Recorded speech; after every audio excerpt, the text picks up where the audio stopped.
Hey guys, welcome to episode 7 of Mortgage Talk TV with your host Dave Orban, NMLS number 832451, officially with Mutual of Omaha Mortgage. So we got a nice grab bag of stuff today. Pretty cool. You know you really made it with a good company when they send you a grab bag full of stuff just for acquiring your bank. So really excited for Mutual Omaha, where the future goes. Big things are definitely coming. So to get into this, I've had 3 pre-approval calls this morning, have another one at 5 o'clock. You know, it's December 18th. The mortgage market is still moving. Real estate is still selling. It's been great. Hopefully it continues into 2019. I know things are changing in the banking world, mortgage world, everything like that. Things are going to get a little bit tougher, but got great partners, great referrals, everything like that. So just keep building for 2019. So I want to get into a pre-approval call. We talked about pre-approval in a previous episode on what you should expect and how to get pre-approved, what you need to provide to actually be pre-approved. But I want to talk about the first phone call itself. So when you contact your loan officer, being me, Dave from Mutual Omaha, or whatever loan officer you have contact with, what that first phone call should have in store for you, or what do you need to be prepared for? So obviously the big things, we're going to ask about income, we're going to ask about job history, but the pre-approval call should be a call that you feel very comfortable asking questions that you don't know. All right, I've been doing this 8 years, almost going on 9. I do not expect a first-time home buyer to know what I know about getting pre-approved or what to expect in the mortgage process, next steps, where do you go from here, everything like that, okay? So on that first call, you need to be able to ask your loan officer anything and everything that you think could come up, be an issue with your loan, whatever it may be, you need to be able to ask those questions. If you don't feel comfortable asking those questions with your loan officer, then you probably should find a new loan officer, okay? That loan officer is controlling one of the biggest transactions of your life. Some people only buy one home in their lifetime. For me, hopefully you're a customer for life and you buy a second home, an investment property and everything like that, but you need to feel comfortable with that loan officer.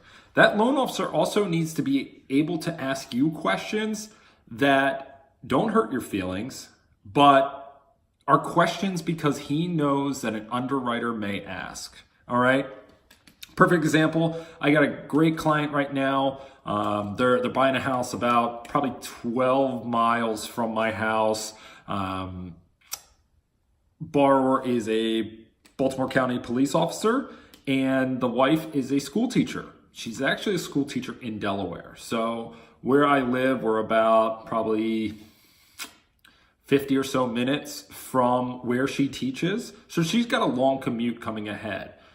When she said, or gave her pay stubs, everything like that for that pre-approval, and said, I work in Delaware, my first question is, are you going to continue to work in Delaware? Because if you plan on buying this house, we're going to get a verification of employment that says that you work in Delaware, but you're buying in Maryland. How is that going to work? And she said, 100%. My husband made this commute, as they live in Delaware right now, to Maryland every single day for 2 years. It is her turn now to make that commute.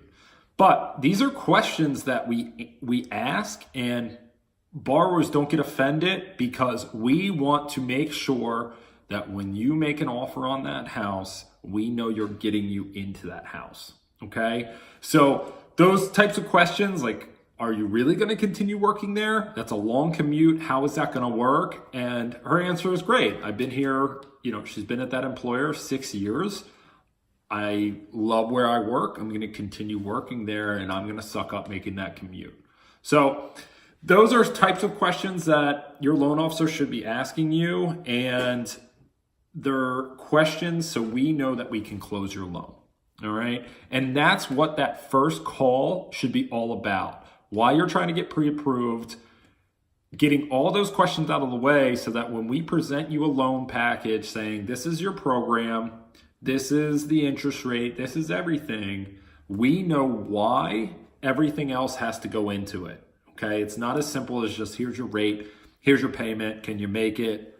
Let's hope. We want to make sure that everything is answered, so when that loan goes to underwriting, we get you an approved loan and you walk into that house. All right, so again, feel comfortable with your loan officer. If your loan officer is not asking you questions, then they don't know what they're doing. They should be asking you just as many questions as you're asking that loan officer. So make it a conversation. Know that we're going to dig deep because, again, at the end of the day, it is the biggest transaction of your life.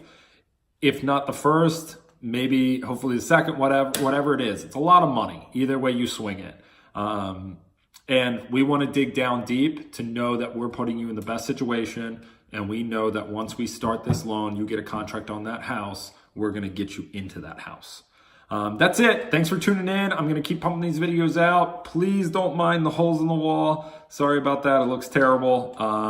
But hopefully they'll be fixed in about a week or so. They keep finding other issues. But that's it. Again, Dave Orban from Mutual Omaha. Thanks for tuning in.